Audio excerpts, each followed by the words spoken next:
my channel. My name is Lily. I know I never introduced myself, but I probably should do that more often. Alright, so today I'm here obviously with two people. Let's go down the line. Hello, my name is Eddie. You may know me as Aiden. Yeah, I'm an actor, writer, director, all that, all of the above. So I love movies, and I have a list for you today.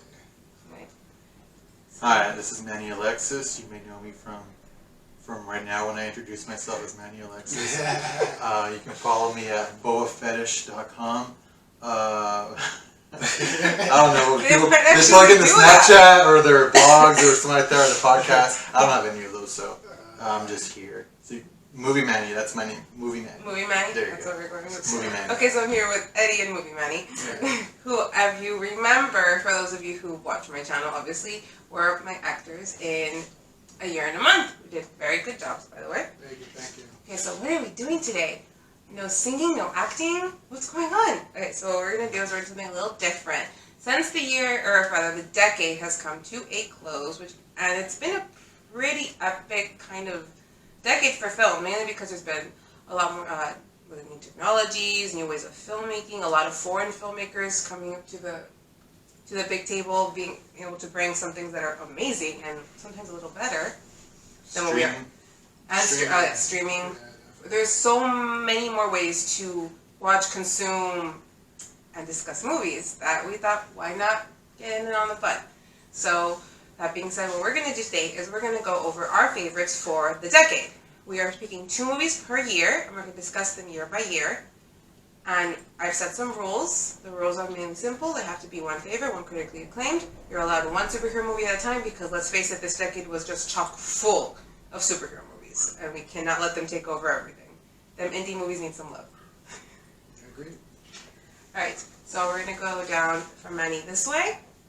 And Manny, kick us off. I'm first? Yes, you're first.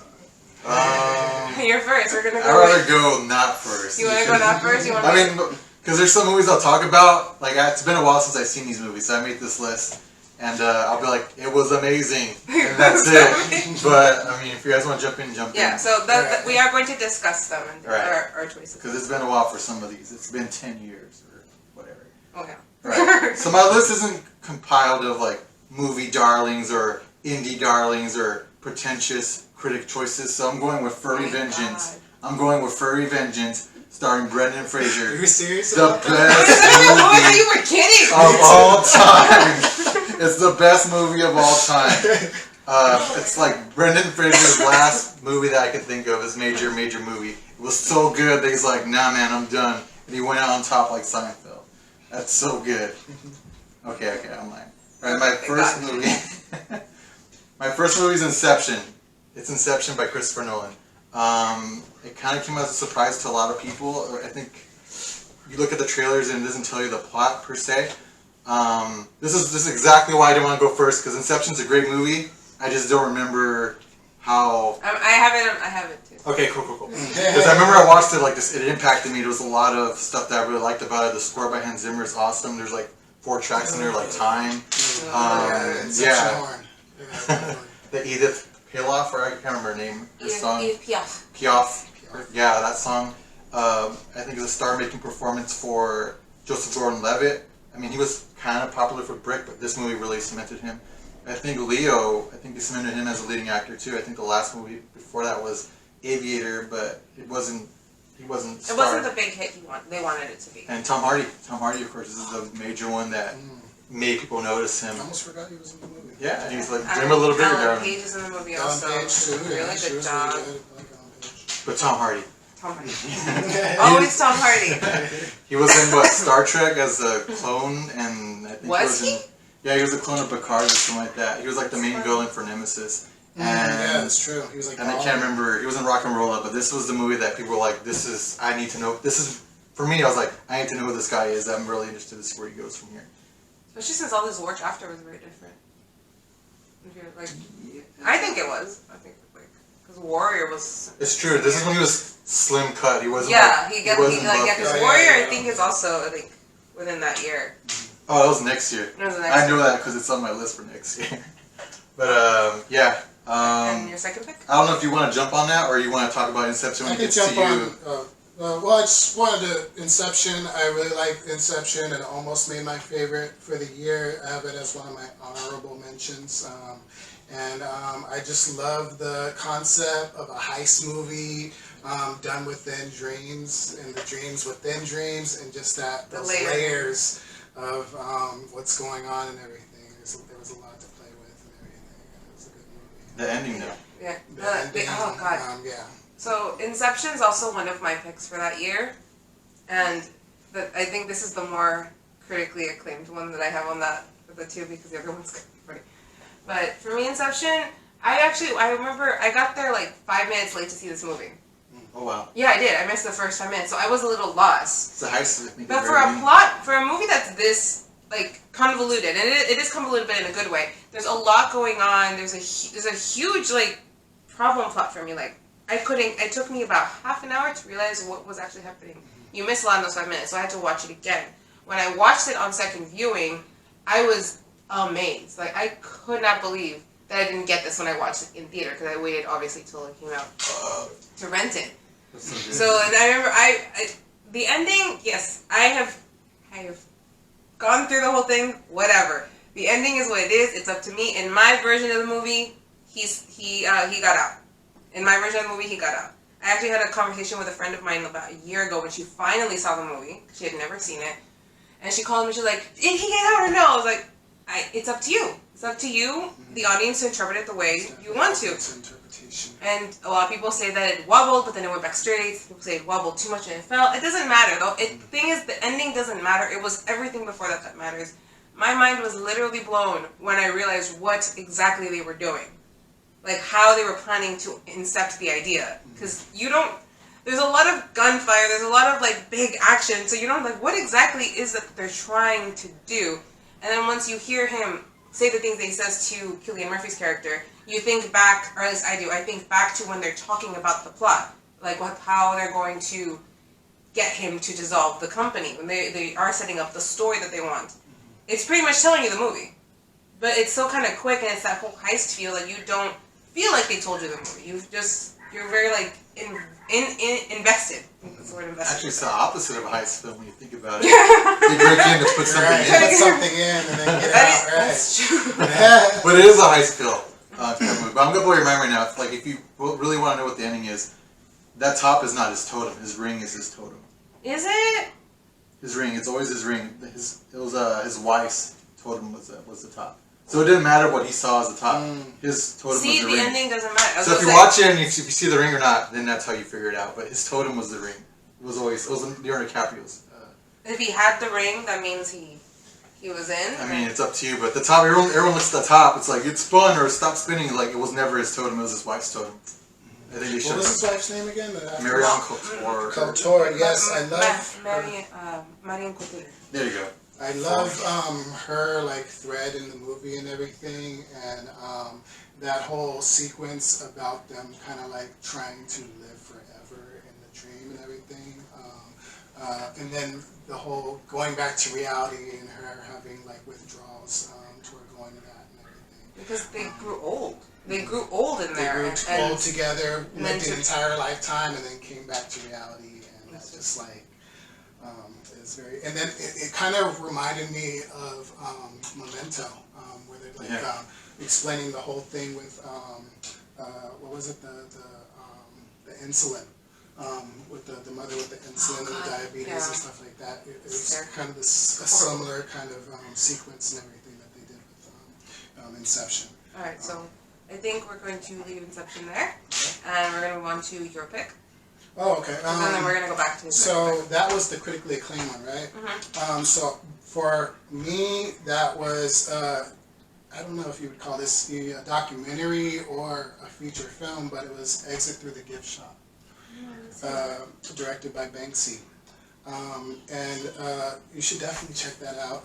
It's like a meta documentary. It's like a documentary about a documentary. It's about this guy who sets out to make this film about like street art, and they have a lot of cameos from street artists, like the dude who did O'Reilly. I forgot his name is. It's very funny. It's this hilarious, like, kind of takedown of commercialism in modern art, and I definitely recommend it. Okay. All right. So since I already said my second, so let's do your second. I said my first. Oh, okay. All right. The other one is Scott Pilgrim. Dang, I don't know where to start with this one. This is like, I can write a 10-page essay on this movie. It's definitely one of my top 10 films of all time, let alone this decade. But I feel like, even from the I can't. I just love it so much. I remember when I was a kid, it was like Expendables or Scott Pilgrim, and I went with Scott Pilgrim, and that was probably like the best movie experience I ever had as a kid or something like that, because I didn't really know much of it. I kind of went in kind of blind. It was such a great movie. I feel like it's one of those movies that embraced the video game culture before a lot of other movies did, like Wreck-It Ralph and Ready Player One. I think the only one that superseded it was Probably one of the few good video game adaptations. Yeah. Well, it wasn't a video game, it was a comic book adaptation. I thought it was. But it embraces the video game stuff. The only thing I could think of is The Wizard before it.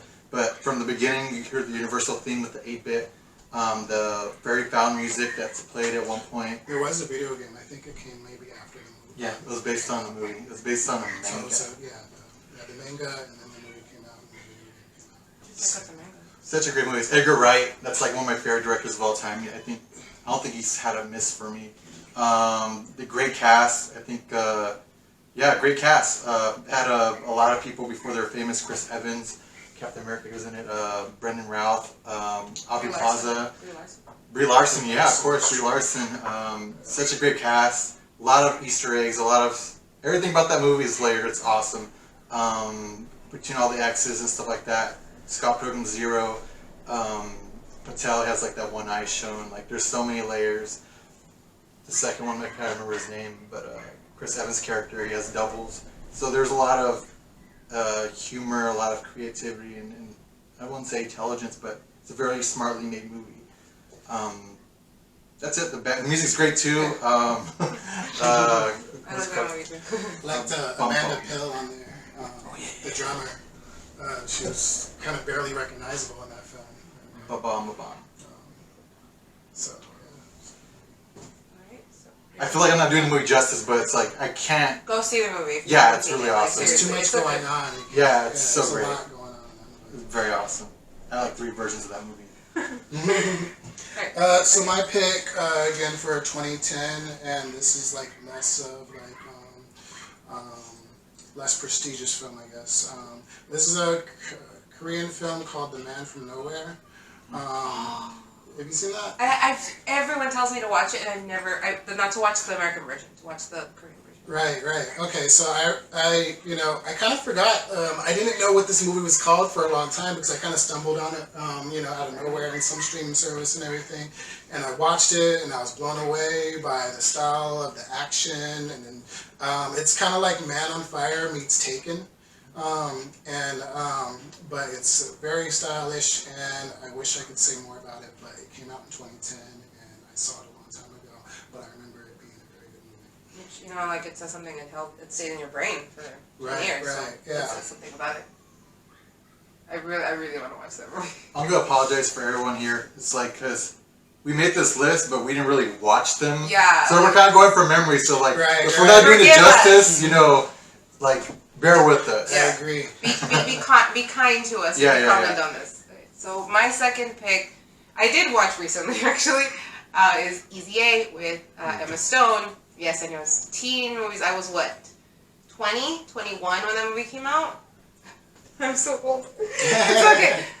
Well, I remember going to the theater and watching it. I could not stop laughing. I think I watched it recently because I watched You. Oh, okay. So I was aching for some Penn Bagley. A lot of good things. Bagley and He was in the movie? yeah, he's the main guy, or the guy that she likes, the mascot. Damn. The devil and then the beaver. Now I know. It looks so familiar. He's also in Gossip Girl. Okay, I don't watch it. That's where I know him from. It's from Easy A.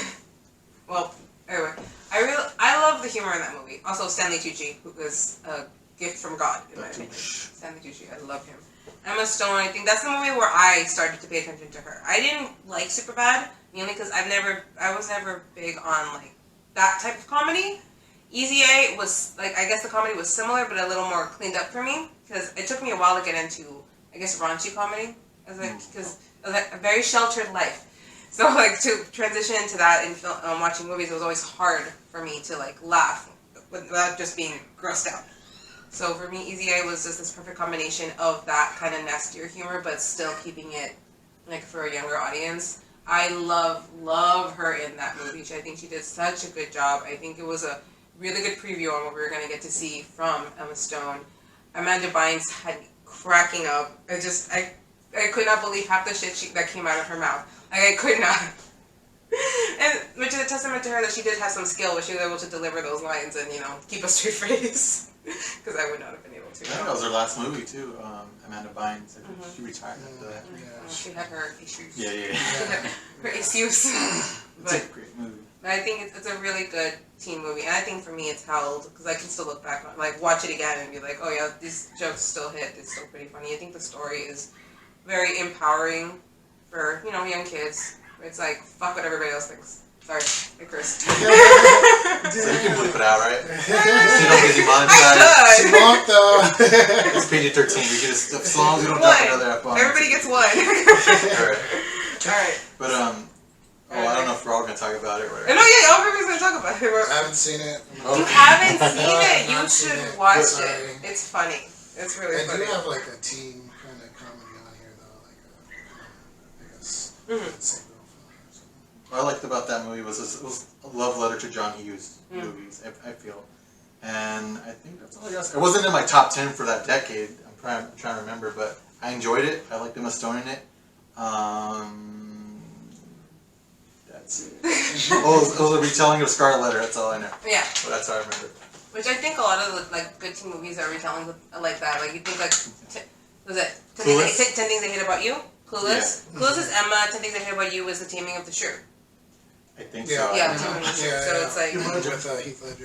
It's just there's lessons in these things. We all read those books as kids and are in school, so then they translate to a film with a modern setting, and you kind of connect to it more because you already kind of understand what's happening. Scarlet Letter was a tough read when I was in second grade. I hated it. All right, so that ends 2010. We are moving on to 2011, and we're gonna shake it up and start with Eddie. All right, so let's see. I'm gonna say Limitless with Bradley Cooper. Personal shame that I haven't seen it. I haven't seen it either. It's always on my Netflix watch list. Right, it's on my list too. You know what? That's kind of a testament to the film and everything because I don't think it was marketed correctly. I don't think it was. The trailers didn't do it justice. It was actually like a really. It's kind of like a kind of cliche kind of concept, but the way they executed it was really well done and really engaging. And yeah, that's I guess, yeah. Again, I apologize because I haven't seen it in a long time, but it was a very good film, and it had a lot of good like visual effects and everything. They kind of do this thing like that reminds me of one of those like visualization they used to do when they had those MP3 programs that they had on the computer and everything. Yeah. But it's the only way I can describe it is limitless. It just keeps going. But narratively, it's also good too. Exactly. I think that was Bradley Cooper's one of his first dramatic roles, correct? I think so. Yeah. He was like, He did a really good job. To this day, it's hard for me to watch a Bradley Cooper movie. That smile freaks me out. It does. It freaks me out. Like, I don't think he's attractive. Like, Star is Born was my favorite one of his because you can't actually see the smile because of the beard. I don't think he has a reason to smile in that whole movie. Okay. My first for 2011, please do not. I'm going to go in my critical first. The Help. What? The Help was one of my favorites that year. And you know what? I remember when the trailer came out, I wasn't really interested in watching it. Just because, I don't know, I wasn't into slow movies yet. I was more in, I was in my early 20s. I was into, stupid romances and Twilight. More culture. And Twilight. So Don't like, knock Twilight. so when it came out, my mother actually forced me to watch that movie, and I am grateful, very grateful. That movie, I love it so much. I cry every time I watch it. I think I watched it a few months ago, and it's still again another Emma Stone movie. It's true. I haven't seen it. But you've never seen The Hell? I don't know. Those movies are like. I know, like that was my thing. Where I was like, oh, it's gonna be too much of that. It's not at all. It does this really good balance of what was actually happening at the time, how bad it is, how people did think it's bad, and how we should look back on those things, not in shame, but in a way to not repeat those mistakes and not have that kind of prejudice. And I loved the way it was done, the way they tell the story. I always had a thing with the ending, especially at first, where I wasn't happy with it. On rewatch throughout the years, I learned that movie. That's how it had to end. It had to end that because it does have a soft ending for me. Do we have spoilers? Do we do spoilers? I'm doing light spoilers. Oh, okay. We do light spoilers. Okay. Let's not. She eats shit. Yeah, that's all I know about that movie. Everyone knows that movie. But you know what? Even that, like The Dookie Pie. even that scene, like I remember, I heard about it before I watched the movie, and then you watch the movie, and it's still shocking. And this is the first time I ever saw Jessica Chastain, and Oh yeah. Ooh, she, to me, steals the movie. Her and oh my god. Was she the bitch in that movie, or was it No. Dallas? Dallas was the Okay, bitch in that movie. Jessica Chastain, she's the perky blonde who nobody likes. They're very similar. They're very similar. The actresses. Yeah. It's kind of like the Amy Yeah, Adams it's probably done Bishop on thing. purpose. Yeah. Is- And then who else was it? Octavia Spencer. Spencer. That's what I'm Octavia and Spencer Viola did Davis. so good. Viola Viola Davis. Davis. That was my first Viola Davis movie. I think that's for a lot of people. I think that was a star-making performance for both of those actresses, Octavia Spencer and Viola Davis. Because I didn't see The Hours until after. She was in The Hours? Yeah, she's one of the nuns in The Hours. I didn't know that either until like way later. Never seen that one either. Have you seen it? We're very cultured. We're very like semi-cultured. Alright. Okay, Manny, your second pick. Oh shit. Okay. Trying to go by memory. Let's see. Are we doing this movie? I feel like it's overlooked. The best of the decade. A lot of people overlook it, but I think it's one of the best sports movies of all time. I think it's Warrior from 2011. That's Joel Edgerton and Tom Hardy, as we mentioned before. This is it's just a great movie, a great sports movie. I think it's probably better than any of the Rocky movies. I know, blasphemy, but it's just a great action, great emotion. I don't know if you guys seen it. I don't know if you guys have seen I it. fucking love that movie. But, again. I've seen the first half of the movie. The second half is like the best part. Yeah. I was forced to watch that movie too. Soon, Really? I guess. Me, it was the boys picked. It was the boys' turn to pick a movie, and it was like friends thing watching a movie. It was the boys' turn, and they picked that. And us girls, we groaned. We're like, by the end, we're the ones like, oh my god, we're like this. We were crying. We were a mess. It's such a great epic movie. Two brothers have to fight each other basically for this little tournament. One of the best lines in that movie is like with Joel Edgerton's character. I can't remember his trainer's Frank. I forget. He played in Purge, and he's like Crossbones in Civil War and stuff like that. But one of the best lines in that movie is like, if you don't knock this guy out, you don't have a home. It's just such a great movie, especially at the end. It's like the brothers are fighting, and they have a lot of anger, and they basically duke it out at the end. It's one of the most powerful, emotional endings of a movie I can think of. No, because you don't know who to. I You think I don't tear know up. who to root for. I didn't know who to root for. Yeah, you hate Tom Hardy. I don't not hate Tom Hardy. Well, you kind of hate him because he's a dick, and you don't understand like why he's like that. Yeah. 'Cause, like Jordan's like, I need to do this for my family, and then Tom Hardy's like, he just wants to mess people up, but then you find out why, and then at the end, like you said, it's very they both have good reasons. You don't know who to root for. You kind of like, can you guys just like? Can we stop? Can we you call split it? It's such a powerful movie. Nick Nolte was great in that movie. Made me cry. Joe Edgerton, this is what put him on the map for me, but I don't think he's gone from that. I think like that movie, and I can't remember the other movie that put him up there, but he's kind of like the guy from, was it Gatsby? But I don't say the Gatsby, I'm like, he's the best part. It's like Sam Worthington, like he was on his way up and then he didn't really do it. I think it's something where they throw an actor at movies a lot to see if they'll stick, and then they don't. If they don't, then just He was in the Thing remake, and I think that probably like hurt his career or something like that. But No. Tom Hardy, this was like, Brad. I think when the movie came out, he was just announced that he was going to play Bane for the new Batman movie, and a lot of people were like, that short guy from Inception. But I went into this movie like bearing that in mind, and I was like, this guy is gonna Batman up. Yeah. He destroyed people in that movie. It's so great. The score is post-pounding score. I just love it. I cannot hype this movie up enough. I know I'm probably not doing it justice, but it's such a great movie. And I don't think there's any MMA movies aside from like the straight to DVD ones, whatever. But this was like it's probably one of the best tournament fighting movies that I can think of. Better than Mortal Kombat, anything like that. And that's it. And that's that. Gavel. Right. You need to watch the second half. That's like the best part of do. the movie. That's the payoff. Okay. Alright. We'll do. Your second pick? Alright, so 2011, Attack the Block. Really good movie. It's one of those ones I kind of stumbled upon also. I recognized a couple characters in the movie which made me want to watch it and everything. And after I watched it, I was blown away. Me and Manny were talking about it before the filming, and it launched a few careers. John Boyega, you know who that guy is. If you don't, where you been? Right. That was his big breakout film. And just like the combination of the practical effects and the visual effects that they used to create the monsters that made it look, it was really stylish, just but actually really scary at the same time and everything. And the young cast and everything did a good job. A lot of energy in that movie and everything. So yeah. No, I really liked that movie. I remember I did watch it when it came out. I rented it. I don't even remember why we rented it because we hadn't actually seen the trailers for it. Right. I think we were just scrolling through Redbox and we were like, oh, just grab that one. That one looks interesting. And yeah, it was really good. It was scary. I remember like genuinely being afraid because they looked like fuzzy creatures. Yeah, right. It creeped me out because they were like all black and then you just see teeth. Like, Right. The teeth and like Yeah, I think the eyes. Yeah. That was the teeth. And I really loved the cast. I really loved the John Boyega. I didn't know who he was obviously, but I loved him. So when I heard he got cast in Star Wars, I was like, oh yeah, that's exciting. An actor that I recognize. Yeah, I think we all went to this movie blind.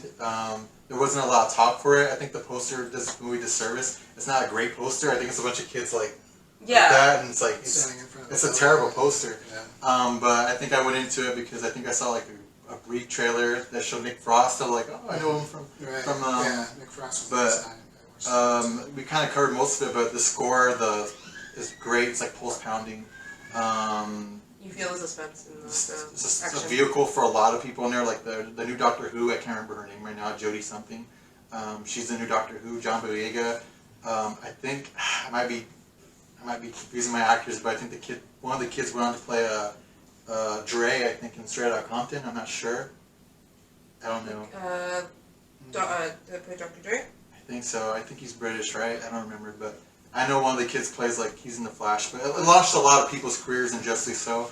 I've talked to people about it, and a lot of people don't know about it, which is a shame. It's one of those movies when friends come over, like guys' night or something like that. I'm like, this movie. And people are like, they look at the cover, and I'm like, no, guys, it's good. Yeah. It's like Goonies. Like I can't describe what kind of movie. It's kind of like a modern Goonies or something like that. It's like Stranger Things. A bunch of kids. They're kids, but they don't act like kids. They carry themselves like pretty well. They're like the gangsters in like, was it South London? No. Something like that. It's somewhere in London where they have that specific accent. I just don't remember where. I'm sorry, we're Californians. Alright, so my second pick for that year, again, Harry Potter 7 Part 2. The Deathly Hallows Part 2. Obviously, I love Harry Potter. I've loved it since I was 10. And so I remember I read the books right before the movie came out. I think at that point they only had I had 3. At that point they only had 3 or 4. They didn't have 5. 5 came out when I was in high school. So they had very few books at the time, and I took my book, my Sorcerer's Stone, to go see the Sorcerer's Stone. And I sat I found a bunch of friends that day, and I sat in the front and I watched the movie. I remember being just in awe. Before that movie came out, I had I'm going to show my age right here. We had a cassette, or a VHS of the movie Cats and Dogs that my siblings liked. But in the beginning of that, where they had the trailers, they had a trailer for Harry Potter. I would watch that shit on repeat. Like, I would rewind it and watch it again and again. I was so amped up for this movie. So naturally, going through, the 10 years watching these films, and when Episode 7. I want to say, why do I say episode 7? When number 7 part 2, the 8th movie comes out, the only movie, in my opinion, the only franchise to do the split the book into 2 parts that did it right, in my opinion. No one else did it right after that for me. Well, the first half wasn't that great, though. No, well, the thing is, no, I really liked it. I did like the first half. I loved that we spent a lot of time just character development. And then the second part, which is what I'm talking about, is just everything. Just we needed no setup, we needed no explanation who's who. It was just, no, we're in it, let's do this. That's what it felt like. You were just in the movie, you were ready to go, you were ready to fight. I was like, I knew, like, I'm saying that, I'm like, I'm ready to fight Voldemort, I'm ready to go. Because we didn't need any of the setup. Everyone in that theater, we were already invested. We already knew why we were there. And it just, the experience of that film, which I think is probably why I always think of it as one of my favorites of that year, is because it was literally an experience. It was the first time that we ended a big saga like that. Because though Star Wars is great, and I love Star Wars, it was always kind of like just 3 movies. This was 8 movies. This was the first time we had a really long franchise end. You know, like same actors too. And yeah, with the same core cast. Yeah. We watched these kids grow up, so to me, just everything built up into that film, that it's still, to this day, it's always going to be one of my favorites. And it was done really well. The acting's amazing. The score is, to me, amazing. I love just how much they improved acting-wise, that they've delivered so much emotion into these parts that had no lines. Because there's parts in it, you know which one I'm talking about, right? Yeah, okay. There's moments when there's no lines and you just see emotion on their expressions, and it's phenomenal. Okay. I'm going to stop because I could gush forever.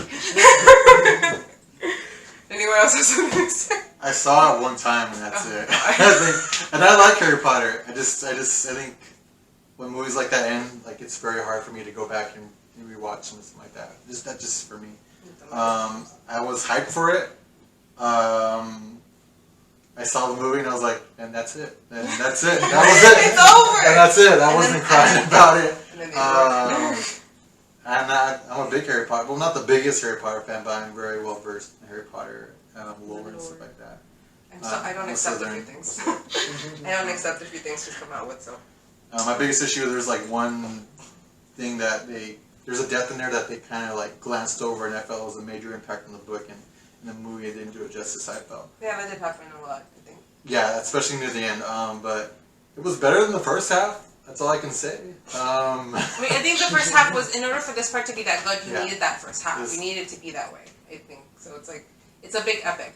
That's what it is. That's all I gotta say about that. And your second pick, Manny? Well, I don't know if you saw Harry Potter, if you had anything to say about it. Nope. He's like, no, thank you. Not a fan. So I don't like Harry Potter because there's no Mexicans in there. What's up? There's a Mexican director at one point. Yeah, Alfonso Cuarón. Oh, yeah. But I mean, there's no Mexicans at Hogwarts. I'm just saying. Well, no, they're in Britain. They got everyone else in there, but no Mexicans. There's no transfer students. I'm just saying. I had butterbeer once. I just never got into the films. It's for some Not people. for everybody. Like I said, the people that were there to watch them, we were there for that when we were ready to be like completely immersed. So. I think you have to grow up with it. When I was a kid, the Yeah, books were there. I mean, that's why. So it's like, I mean, other people that didn't read the books, it's hard for them to get invested in. Something It's like Hunger Games for some people.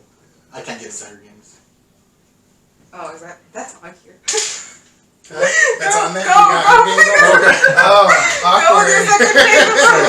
I have some things to say about that, man. Battle Royale. I know, but it's not in it's not in this decade, I think.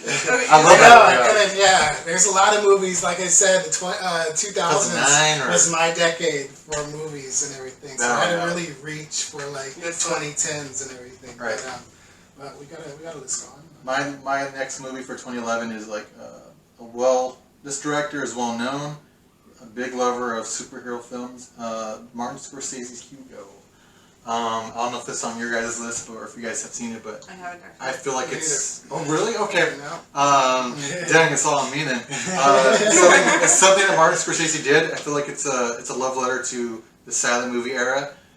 It's just a wholesome. I mean, you think of Scorsese, you think gangsters. He made a wholesome family movie, and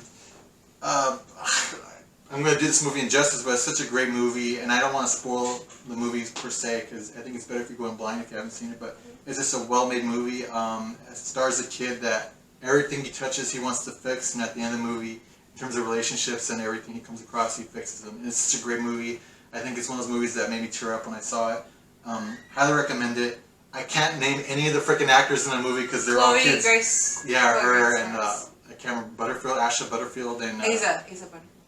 Asa, whatever his name is. Sorry, Asa. Kid from Ender's Game. Borat, I can't remember his name. Sasha Boat. That's probably one of his, Sasha Baron Cohen. that's probably one of his more serious. I like how we haven't seen it, but we know who they are. Right? It's like you guys know him more than me, and I can't remember. There's another actor. Again, I'm drawing a blank because of the lights or something like that, but he's a well-known actor. He was the bad guy in Iron Man 3. One of the bad guys, the Mandarin. I can't remember his name right now. Oh yeah, I know who you're talking about. I forget his name. I just can't remember his name right now. But Ben Kingsley? Yeah, there you go. Gandhi, Ben Kingsley. He plays a great. Again, it's a love. If you love film, I recommend this movie. It's a love letter to film, especially the silent era. All right, that ends our 2011. All right, moving on to 2012. Ooh. All right, so it's my turn to go first, and you know what? I'm going to start with my favorite that wasn't a critical darling. Again, you guys probably haven't seen it, and you were probably going to make fun of me, but I am comfortable with my girliness. Beautiful Creatures. Okay, I saw one. Yeah, okay, Beautiful Creatures. So this movie, I remember I read the book before it came out because I was really curious. Witches, yeah. Well, sorceresses. I was like sorceresses because witches can be like kind of a dirty word when you think about it, because you think witches, you don't innately think good. No, that was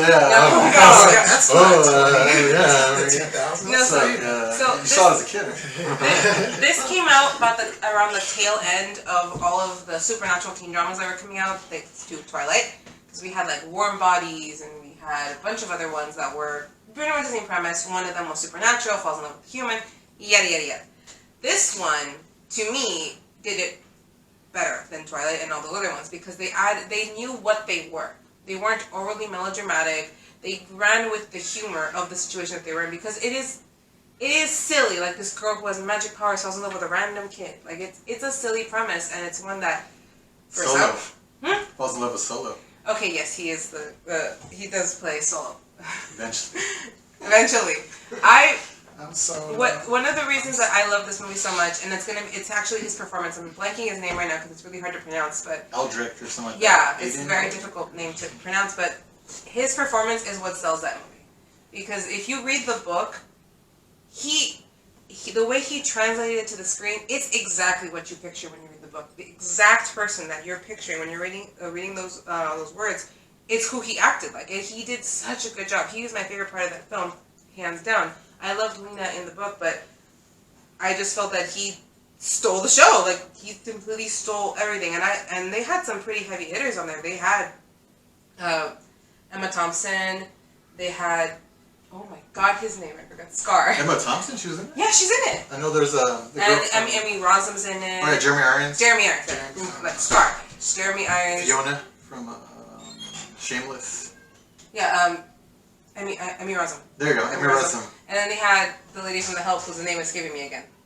Viola Davis? Yes, Viola Davis. So they had some heavy hitter adults, but they had like the newcomer kids, and it's just it's such a fun movie. I think that's what it is. It's a fun, hilarious movie. They have a lot of fun with it. They know where they are, and they just fucking run with it. And I think that's what I loved about it so much, because it was a good adaptation, one, and it does a really good job of keeping you happy and excited with them, as opposed to just being like, oh my god, enough with the brooding. It was refreshing to see a male character that wasn't brooding. It was refreshing. I didn't read the book per se. I think the reason why I saw this movie because I had a crush on Amy Rossum from she was in that Disney Channel movie Genius, or Real Genius, and she was in Phantom of the Opera. Yeah, that's the reason why I saw it, because of her. And then the trailer had the Seven Devils by Florence and the Machine. And I was like, this movie looks good, and I'm a dude and I didn't enjoy the movie. I sat there bored. I think I saw it, there was no one in that theater, and I was like, I wanted to walk out. But again, I stayed because Jeremy Irons and Amy Rossum, and I don't think Amy Rossum was in that movie that much. I think she was the villain. But, the character is more in the book. It's fine. Like I said, I knew that wasn't going to be something that. All right, Manny, your turn. For 2012, correct? Yeah. Alright, so shoot. Both of my picks are critically acclaimed, whatever, but my first one, it came out the end of the year, and I saw this movie like a bunch of times because I was going through some heartache, or I thought I was going through some heartache, you know, when you're young, stuff like that. You get all dramatic and stuff like that. But I saw Les Miserables, or The Miserables, by Toby Hooper. And I saw that movie. I think I didn't watch the play before, or the musical before. I had heard of the story because of my dad. He's seen the movies and he's read the books and heard talk about it. This is my first immersion into the story, and I really enjoyed it. I love the music. I thought it was really emotional. I'm a music lover. So, what's her name? Anne Hathaway. Her rendition of I can't remember her name. I still can't watch it without crying. Yeah, it's a very powerful. I saw it and I was crying. I'm glad I saw it by myself because I was like, I don't know why I was tearing up when I. I went to see the movie I twice. can't remember what it's called. That song she sings. It's a Tiger song. I Dreamed a Dream. There you go. I Dreamed a Dream. That's a very powerful performance. Hugh Jackman, he carries the movie and his voice is amazing too. Eddie Redmayne, or is his name Redmayne? Eddie Redmayne. Horribly miscast. Yes. I don't like the way he sings. He sings like. I feel like him and the captain guy, his friend, should have swapped roles. Yes, he's really good. He's in Moulin Rouge right now. But he sings like that, like a frog in his throat, and he sings like Kermit the Frog. There you go. Charles says this all the time, and it drives me nuts. Every time you see him, he's like bobbing his head. I'm like, that's not good singing, but whatever. I saw the movie twice in theater. I did. I went once with my siblings, and then I took my friends. I was like, you guys have to watch this. I saw it 8 times. That's one of my honorable mentions. It was. I almost had that one. Yeah, in theaters. Yes, in 8 theaters. times in theaters? Yes, and it's a long movie. Jesus Christ. But I saw it for free. I was already working at the theater. Oh, okay. So I'll watch it all the okay. time. Was it So you? yeah. I think But you didn't pay for it 8 times. I paid for Dark Knight Rises 8 times in theaters. Oh, that's different. Yeah, but that one I saw a bunch of times, and people give like Russell Crowe a lot of shit. Sorry, I don't know. Yeah. Whatever, we're cussing. We're dropping 5 F-bombs at this point. How many do I F-bombs? Yeah, we're all cussed at least twice already with some F-bombs, but I mean, he gets a lot of crap for that movie, and justly so, but I don't think think it was that bad. he wasn't that bad, but like if you listen, it's the director's fault, because he did like, his thing was like, we're not going to film in the studio, we're filming it here, and it didn't really sound well, because, well, at least for Russell Crowe. Some of the stuff he released that wasn't released for the movie, that recorded, it sounded awesome. He did stars and it sounded really great. But in this movie, it didn't really do him justice in terms of singing. Because it's very one note. He didn't have the energy. Maybe because, like... I feel like they should have, like...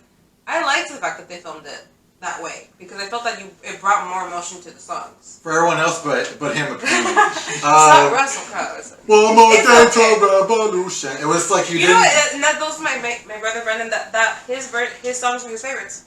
The songs were his favorites.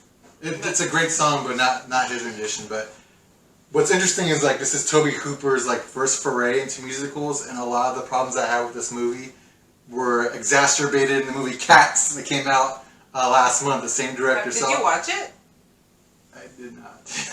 I want to, but it's I'm gonna go see it. I have to watch it with a crowd of people just to like jump on it. That's what I do. I'm gonna take Scarlett. Late night. Scarlett wants to see it. You want to have nightmares? She wants to see it. Like she wants to see it. But all the problems. It's interesting, like how all the problems from that movie would be criticized heavily in this new Cats movie because again, no CGI, or he didn't have them wear tracksuits, and he didn't film. He filmed it on set. He didn't film it in the studio. So interesting, but I still love this movie a lot. I love this. I have 3 versions of this movie. I bought a steelbook. I bought like a digital book, whatever. I love it a lot. And I bought 2 soundtracks because they released a soundtrack and then they released a full soundtrack on Amazon. And I was like, oh my god. But anyway, I think that's enough for Les Miserables. Very good movie. If you haven't watched it and you like musicals. Aiden's seen it. I have not. Go for it. I keep on calling you Aiden or Eddie. It's like I don't. Eddie. I keep on like. My character is Aiden. Yeah. His But name is I really Eddie. like Aiden though, so I'm fine. Aiden. I even thought about casting Aiden in some of my other films. But when I do think of Russell Crowe singing, I think of South Park. Oh yeah. Oh my god. Like, it's a fight thing. Fighting around the world. Yeah, and then his boat commits suicide. But that's all I. That's all I'm gonna say about that. Right? Yeah, old school. Yeah. So showing my age. So, are we in 2012 yet? Yes, we're in 2012. That was the first movie, my first movie for 2012. All right, so my pick, I guess the critical darling would be Looper. I'm a sucker for high concept time travel films, and then Joseph Gordon-Levitt did a great job, and then Bruce Willis. How can you argue with him? Ryan Johnson. And then it's them playing the same character in the past and the future and everything. Being a hitman, putting the hit on himself and everything. That's not really the plot, but I'm just kind of simplifying it. And then the kind of change in the mood toward the end. I'm a really big fan of Emily Blunt as an actress, and she's in that film. And she's going to show up in a few of the movies on my list and everything. And just kind of like I said, like the kind of twist they did with the story and everything, it doesn't always work, and it worked in that film. It was very well directed. Okay. No, I love that movie too. I only saw it once. I think I only saw it once. I loved the story. I was really immersed. I was really frustrated, I think, in that movie, because it's kind of a weird thing to watch, and you're like, who am I rooting for then? But I thought the conclusion was bittersweet. But it was one of those things where that had to happen. There was no way, no happy ending without this bad part. Mm-hmm. Yeah, it made a lot of sense. I think you touched on everything. Ryan Johnson directed. I think that's one of his. I think it's his second movie. I believe. I think Brick was his first. I believe. Ryan Johnson's a good director. I'm just putting that out there. I don't know. I agree with everything I've seen. He's hit and miss with me. Last Jedi, there was hit and miss. Last Jedi and Knives Out, hit and miss for me. Emily Blunt, I think that's one of her. I think Devil Wears Prada was one of her first ones. I think this is probably after that. Devil's Prada. Where she's starting to get more work. She's like my favorite actor. I don't know. She's really good. Almost Black Widow. Almost. She had to do that damn Gulliver Scrabble. Right? She was almost Black Widow? Yeah. Oh, man. Yeah. I think she would have done with that character. Yeah, she would have been Russian. But not that anyone does the accent, I guess. There was a little kid in that movie, I can't remember his name, but he did such a great job. He was good. No, he was very menacing. You haven't seen him since. He was like one and done. He's like, I'm going out on top. Like Brendan Fraser. Going out on top. Right. Oh my god. Such a great child actor, and you don't see him anymore. Now you see the same child actors all the time. They're all from Stranger Things. I wonder what he's doing now. He's doing he was kind of like 11 in that. Yeah, before 11. Okay, so those were all our first picks? Yes. Okay, so then my second pick is a critical darling, which was Argo. And it was literally between Les Mis and Argo for me. Argo, it caught me completely by surprise. Like, when I heard that Ben Affleck was directing the movie, I was like... And starring. I was like, okay, I mean... Okay, I think I watched it with my sibling. I watched all these movies with my brother because my husband, we have very different tastes in films sometimes, but me and my brother have very similar tastes. And I remember watching this movie, and from the beginning, from that comic book feel that you get at the beginning of it, I was completely invested. I could not believe how well crafted this movie was. It felt really tight. Like there is lull in this film, but it doesn't feel like lull. You're constantly feeling the tension of the situation that they're in, and how time-wise, they did not have a lot of time to get this shit together, and this is a true story. It is just really well done and really well told. The acting's amazing. I love the music in this movie. It's one of my favorite Ben Affleck performances, and directing-wise, he did a great job. I remember breathing, actually taking in a full breath when the drink lights come on. That's when I breathed for the first time in that movie. I was like, okay, I can breathe. That was like that a lot from the beginning and the end. There's that one scene in the beginning of the movie that were the tension. I like the end sequence of that movie. That was very, like you said, a lot of tension and everything. And when he breaks out the storyboards and stuff like that. A character that wasn't really invested until the very end of the film. But yeah, it was a good film. Like you mentioned the score, I think what seals it for me is that little, at the end, the plane ride, the score is amazing. you listen to that, and it's like it's one of my. It's like a swell, like a beautiful swell. It's on my list of when I want to cry. That's the song I listen to or a little thing. When you need to have a good cry. But the trailer was amazing. It has Dream On. That's what sold me. It was an amazing trailer. Yeah. Right. So then you're second. I just that's what sucks. I talk about the movie and it's like you gotta talk again. Okay. Let's see. Silver Lining Playbook.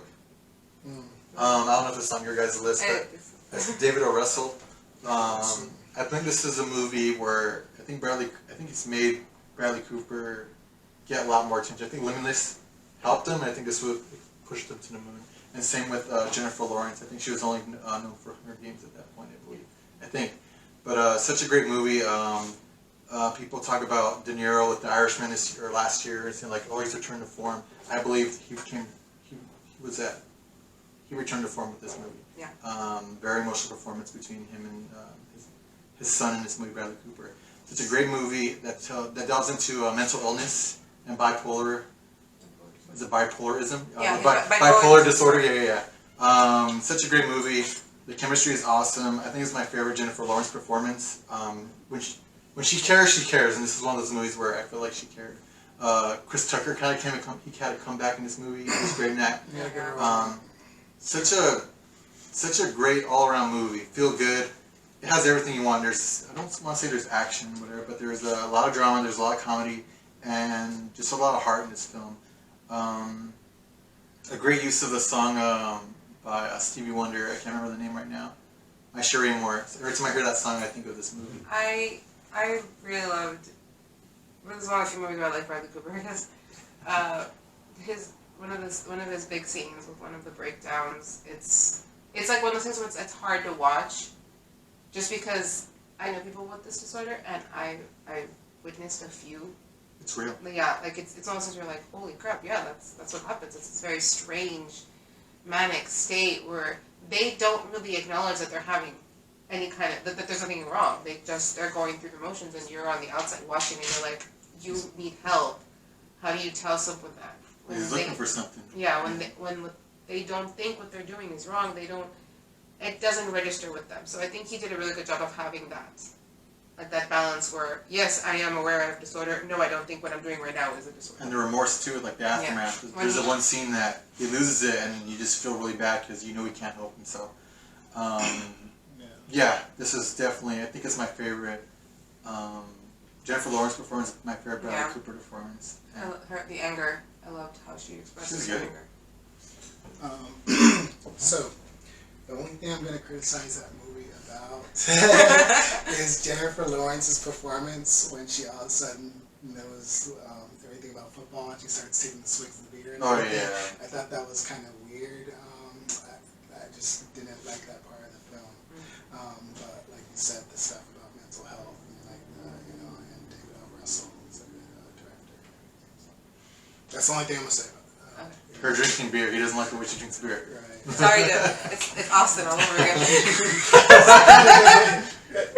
We love you, Austin. I'm sorry.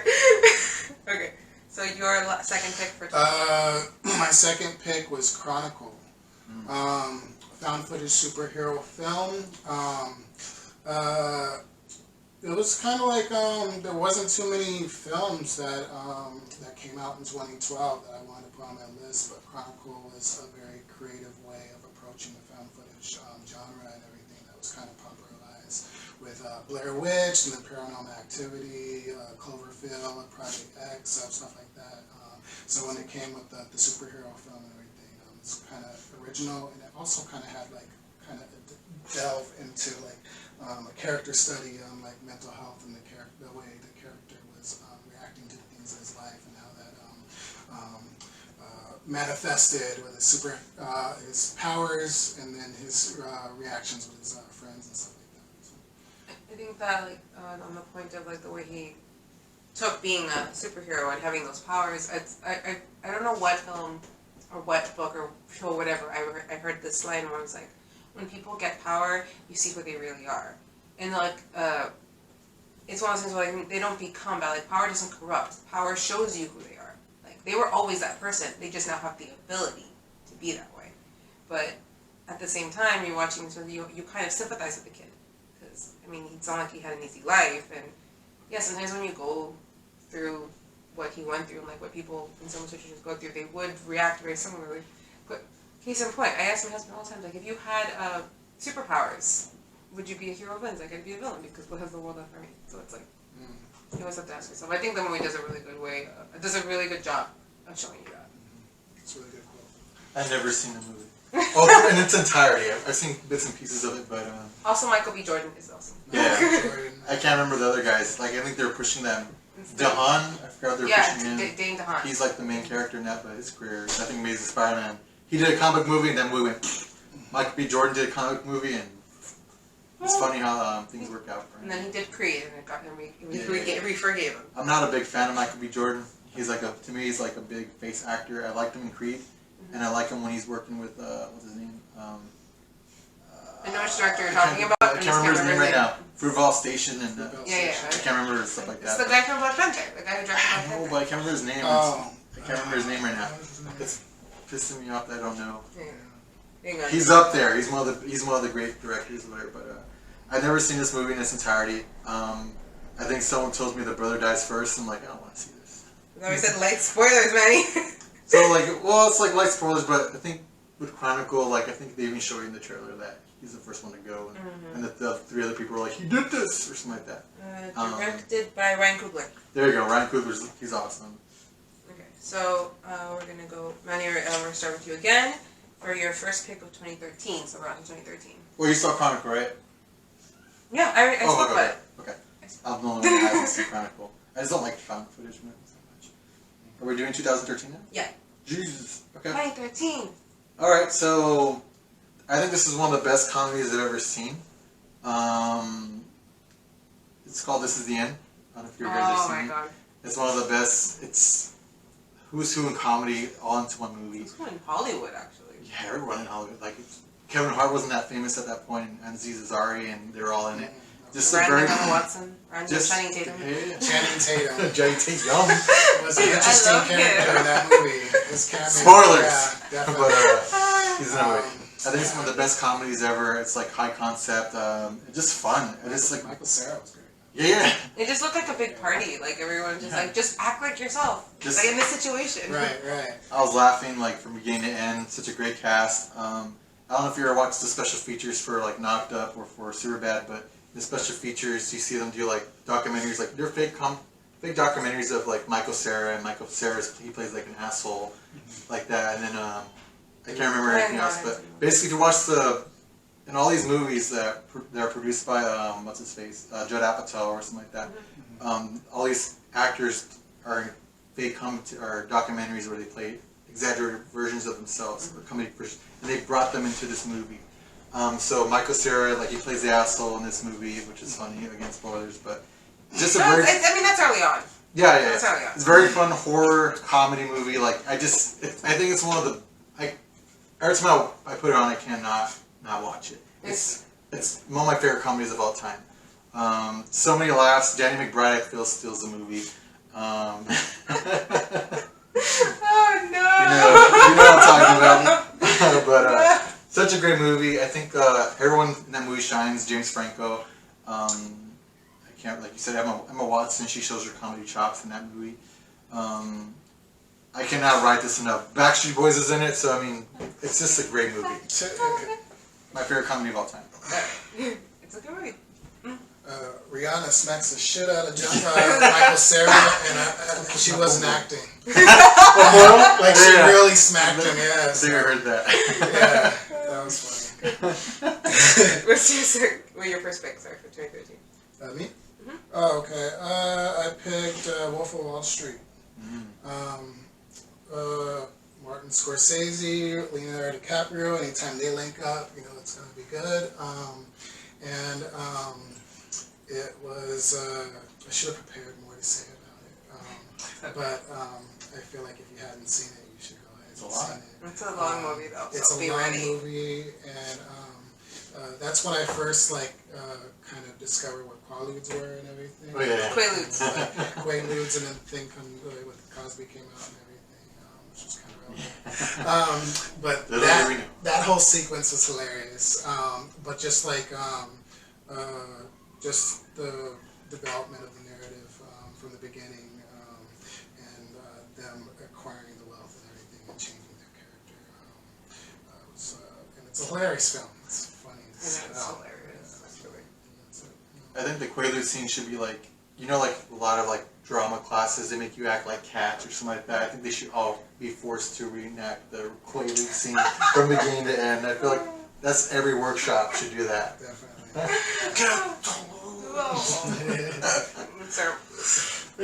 I think that movie had, like, to me, one of the best openings to where you, like, this is what the movie is. Like, the openings, like, literally the first shot, that's what you're getting. Like, the first shot of Leonardo DiCaprio, it's like, you know what you're in for. I actually did not expect that. I was in the theater with my little brother, and I was sitting there, I was like, oh, what did I bring you to? Yeah, they're very carnal with their desires. That's still one of my favorite DiCaprio performances. Mm-hmm. One of my favorites. When he's on the phone selling the penny stocks and everything, that's one of my favorite moments of the film. Some of my favorite memes. I'm not fucking going. Again, I cuss, sorry. And then he's a good actor. He's a good dancer too. He did a little kind of rave kind of dancing and everything. I was expecting that from Leonardo. Alright, so my first pick for 2013 is We're not gonna talk about the Kanye song? No. The trailer, like when it first dropped, like had Kanye's. I can't remember that song, but Kanye West. Oh yeah, I can't remember what it is, but I remember when he first dropped that trailer. It was his first. that song I remember. I actually put it on my Spotify after. I can't remember right now. It wasn't Black Suicide Black Squad. and Gold. Not Black and Gold. Na, na, na, na, It was Black something. Oh, Power? No, it's not Power. We'll look it up after. Oh, I know. I think Okay. So my first for 2013 is the Way Way Back. Black Skin. Because I was like Black something. So it was like the Way Back with Crow. Steve Carell. Oh, you guys have seen it? Yay. No. I wasn't sure. No. No. But I know who's in it. Yeah. That's all I know. That's all I know about it. Sorry. Steve Carell is driving. Alright, so it's all on me again. Alright, I'll tell you, so everyone who's in it. this is another movie that's like a slower movie. This is like when I started really getting into like the slower films. This movie breaks my heart every time I watch it, and the reason it's for that, obviously, I relate to it a lot, only because I went through a very, very similar thing, and around the same age.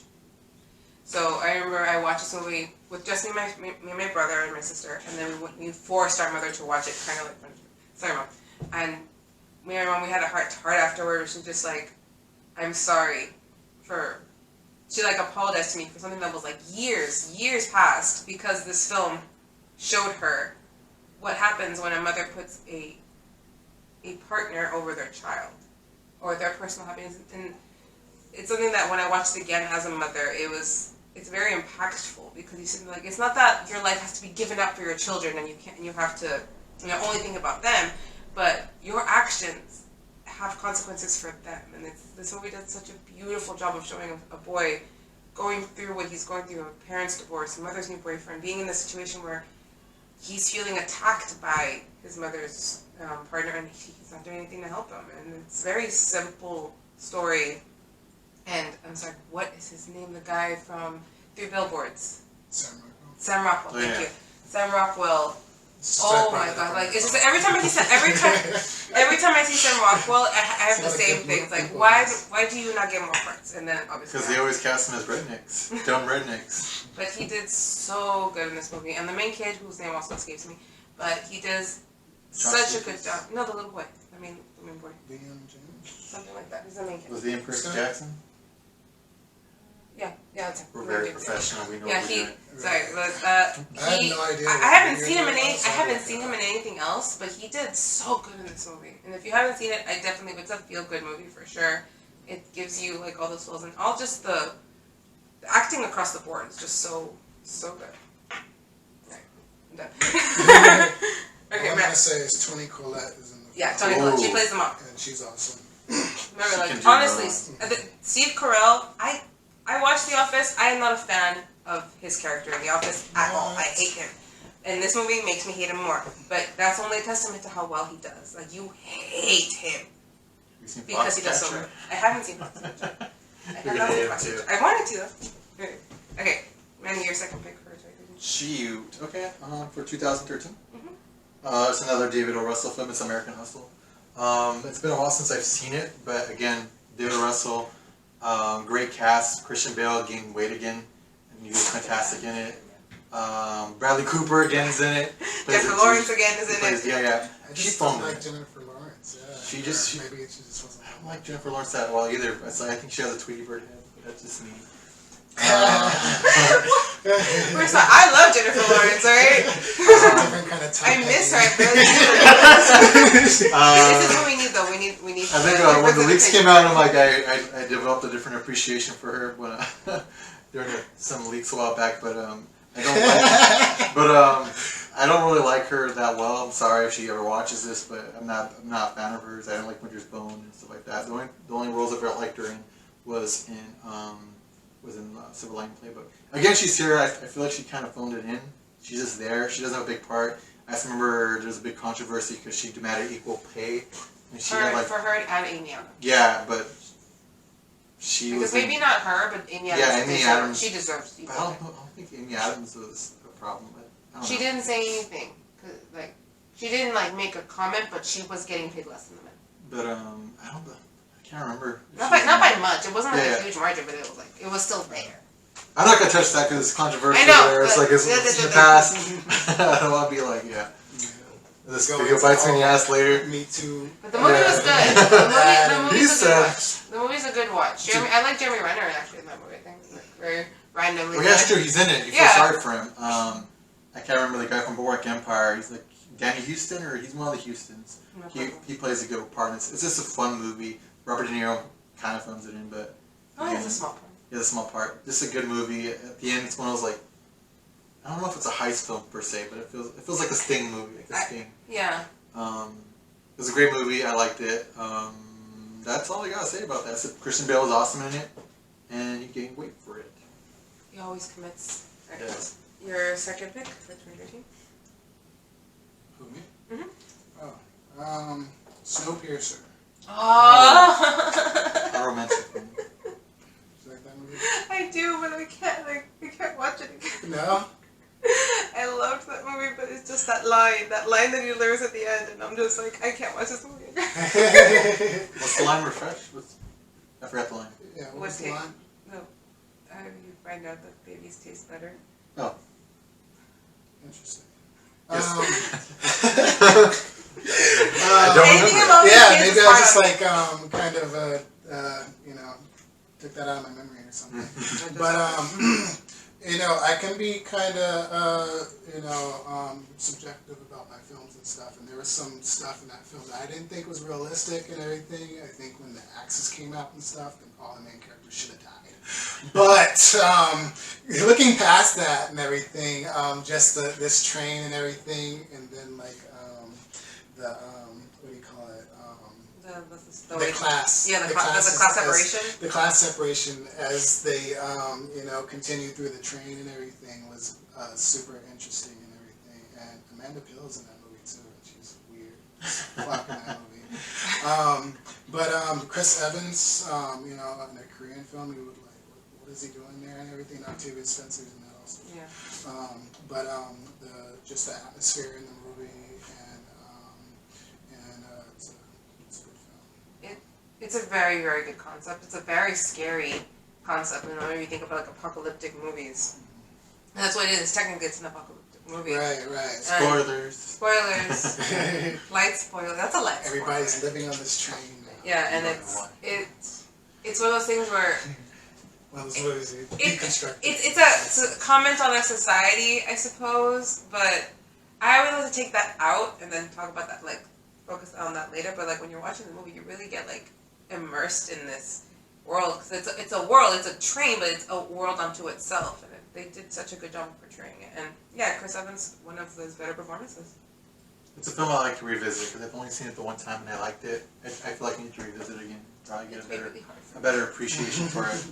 It's on my honorable mentions for that year. All right. So, my second pick of 2013. Okay, we got here. Catching Fire. Hunger Games Catching Fire. Which I'm going to be very, very quick about it. It was my favorite book. It was a very, very good adaptation of it. They did a really good job of hyping up the action. They got a bigger budget, so there was more actual action to be seen on camera, no more shaky cam. I think Jennifer Lawrence gave her best performance from the trilogy there. Because I think in the other two, there's moments when she gives good performances, but not overall. And this one, overall, she did a very, very good job. And so did Josh Hutcherson. I don't really like Liam Hemsworth at all in these movies, but Josh Hutcherson, I think, does such a good job of selling their little love story and things like that. Because I always feel like, since it's always so one-sided, because he's the only one that's actively showing it, he does a really good job of showing like that pining thing. Because I don't see him in anything anymore, so I miss this level of good acting. Was this the second or the third? The second one. This is the second one. Yeah. Okay, I remember seeing the second one. One of the better, to me, the best one from the Black Trilogy, the 4 movies. Just remember the song she kept singing. That's the third one. That's That's the the third one? third one. Are you? How many were there? 4.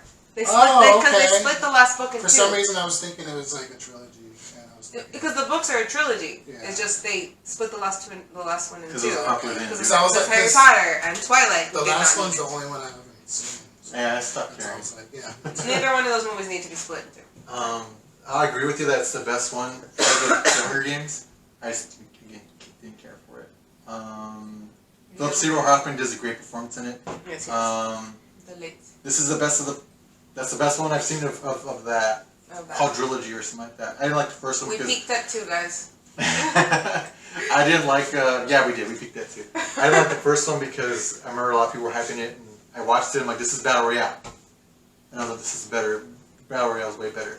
And then I guess I got upset because the author of the Catching Fire or whatever, she was like, I never heard of that. I'm like, you're a liar. Right. You liar. Well, I mean, there's also like it could have just been a concept. Everybody has similar ideas. No. There's that's a lot of similar ideas in that movie.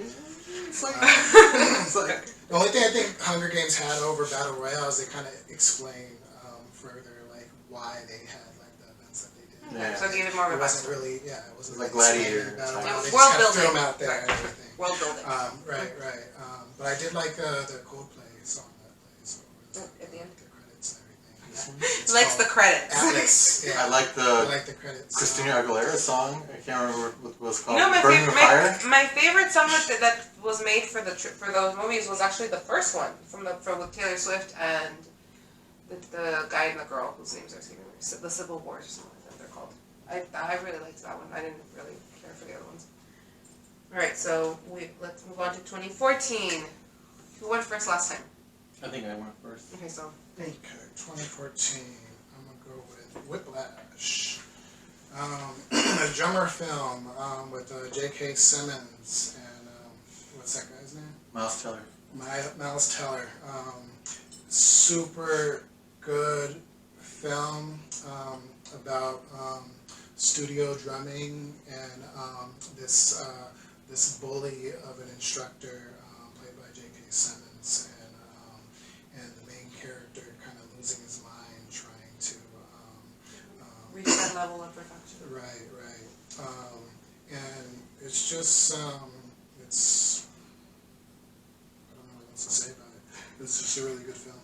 You should definitely check it out. I kind of don't want to even ruin it. Yeah. Yeah. If you haven't but seen it, we're not going to the ruin it end. for you. the last sequence is just so incredible. You never when you think of drumming, you never really think of it as like the centerpiece of a song. You always think of it kind of like as backup to the guitar, to the singer, to the especially in jazz, to like the saxophone, the trumpet. You don't really think of it as something that can take center stage. But that's the beauty of jazz music, where any instrument at any point in time can take center stage. And I think they do a really good job, just with the music specifically, of showcasing that. And as for someone who was in band for a very long time, I can tell you that a lot of the things they were talking about, I was like, oh yeah, oh god, yes, I know. You kind of feel it. There's a very interesting scene that I'm not going to spoil, but I think when you're keeping tempo. Not my tempo. Yeah, at one point I started kind of like flinching when I was like, I heard it. I heard it before it happened. And I was like, ooh, honey. Like, and the thing is, the trauma of what he's going through is going to make him, Also, I love films that are kind of like morally ambiguous, Mm-hmm. and that movie kind of ended in that way, where like, and you know, what, I'm gonna stop there. Yeah, I would- watch the movie. Definitely a Yeah, character yeah. piece. Yeah, Yeah. definitely. Yeah. Directed by J.C. Chavez, correct? It's J.C. Chavez. That's not the way you pronounce that name. Damien something. The second time boy bands come up on this list. Yeah, it's true. But it's actually boys first. His debut filmmaking breakout performance. J.K. Simmons won the award for that, justly so. Such. This is the movie that propelled Miles Teller, and then Fantastic Four happened. So. Wow. He was really getting slapped in that movie too. So, That's true. my first. Just a little trivia. My It's first really pick like for slapping. a lot of slapping, in many ways. Ugh. Okay, so my pick for 2014, or one of my picks, is I'm gonna go with the animation first. Song of the Sea. I don't know if you guys have seen it. Okay, it's very. I think it's an Irish. Yeah, it's an Irish made film. It's a beautiful animated movie. It goes back to hand drawn, which is something that is even back then it was rare that you had hand drawn films like that. At least that were big in America, like the mainstream. And this movie also, Brendan, I credit a lot of these movies to you since you're the one that forced me to watch them. But oh my god, I watched this. I think I wasn't pregnant at the time when I watched it, and it was just.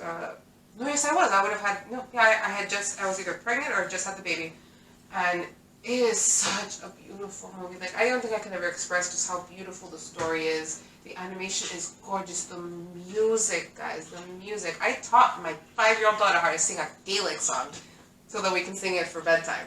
And I do know how to sing that the Gaelic version of the song because it's such a beautiful Irish fairy tale, and I've always had a big soft spot for that part of the world and the culture that comes out of it. So if you haven't seen it, it's a beautiful movie to watch with your children. Watch it by yourself. You are going to cry. It's okay.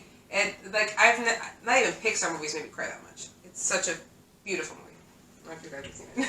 I don't remember crying. I don't remember the movie too much, to be honest. but- I bought it. I saw it. The animation, as you said, is very beautiful. That's all I remember. That's all I remember from the movie. I think it was just a one and done for me. I still have it in my house. It's just a one and done for me. I think I got the digital. I've never even heard of that movie. You should watch I'm intrigued though. It's cute. And shameless plug, I recorded myself singing that song. It's on my channel. If you guys want to go look for the one Gaelic song on there. Alright, so let's move on to Manny. We're talking about 2014? Yeah. I have 3. Let me see. I'll do the Grand Budapest Hotel. That's a Wes Anderson That's film. my next one.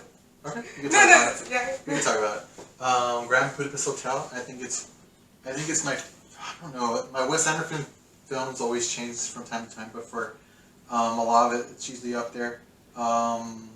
Just a fun movie. Good drama, good action. I don't want to say action, it's not action, but good humor, good heart. Has that, I can't remember her name, is she German? Or that little actress, I can't remember her name. I can't remember her name. And which one? In that Grand Budapest. Hotel. Saoirse Ronan? Yeah. She's great in that Irish. movie. She's like, I would say she's almost the heart and soul of that movie. Ralph Fiennes, he's great in it. I think it's probably my favorite performance of his. Is it Fiends or Fines? It's fine. Sorry. Okay. I was like, have I been saying it wrong? I know it's like I know like that's. I usually get Fiennes right. I usually get Ralph wrong, but it's Rafe Fiennes. Yeah, right. I usually get one or the other messed up, so it's Rafe Fiennes. I think it's one of his best performances. Not playing the villain for a change. I just love his relationship with. I can't remember the kid's name. But, Oh my god, me either. But just a fun cast, great cameos. Adrian Brody's great in it, even though I don't think he has that much to say. And Willem Dafoe at his menacing best. He's almost like a 1930s like horror. I think that whole movie reeks of like old Hollywood. Yeah, I would say so. Just Wes Anderson, it's Wes Anderson, and it's just a great movie. Again, it's like I can't. If you like dry humor, this is the movie for you. Like honestly, it's hilarious if you're paying attention. Like, cause there's the funny parts of it are so subtle. it is such a subtle movie. Like, nobody's making any grand, huge performances. It's all very contained and very, like, well, yeah, subtle. And yeah, Saoirse Ronan, I fucking adore her. I'll watch anything she's in, so that was a big plus for me. And she said this a lot before, because she, for, you know, how she did the movie Hannah. She's like, learning how to make those pastries was much harder than learning how to fight for Hannah. She's like, that was the hardest thing I had to do, because they forced her to learn exactly how to make those, like, those little pastries, and they're small and intricate, so I was like, because they wanted the shot of her doing it with her own hands. Have you seen it? You like Wes Anderson films? Not really. Yeah, no, this is Wes Anderson. Yeah, like, this is Wes Wes Anderson. Yeah. He did that dog movie, right? Yeah, the Isle Dogs. Yeah. You don't like that one either? Nah. That's my no, it's not on my list. But Yeah, if you don't like Wes Anderson, you're obviously not like he's an acquired taste. Well, he's hit and miss. I tried. I give him a try. Yeah. You know, it's, like you said. I just find the movie hilarious because he's known for like symmetry. He really loves symmetry, but there's like these beautifully shot movie. Yes, it's one of those things when you're watching and you kind of stand in awe, especially since some bits are kind of cartoonish. Like I think they're like clay or like they're like miniatures to make you look at the whole hotel, and it's so stunning to look at. Get your hands off my lobby boy. I forgot what he says. Yeah. Not lobby boy, but. No, yeah. I think that's Lobby Boy. Lobby boy, lobby boy. Yeah. So many great lines in that movie. Oh yeah, there's a lot of quotable lines. Okay. That's all I gotta say about it. So my second film was Edge of Tomorrow. That's Tom Cruise, another Emily Blunt film. I can't get enough of Emily Blunt. It's another movie that the marketing didn't do it any justice, to the point where they kind of like chose the tagline as the title going forward. Live, Die, Repeat, as opposed to Edge of Tomorrow, because it's just such a generic title. Like I said, it doesn't do the movie justice. So it's Groundhog Day, set in a futuristic war. And Tom Cruise is playing against type.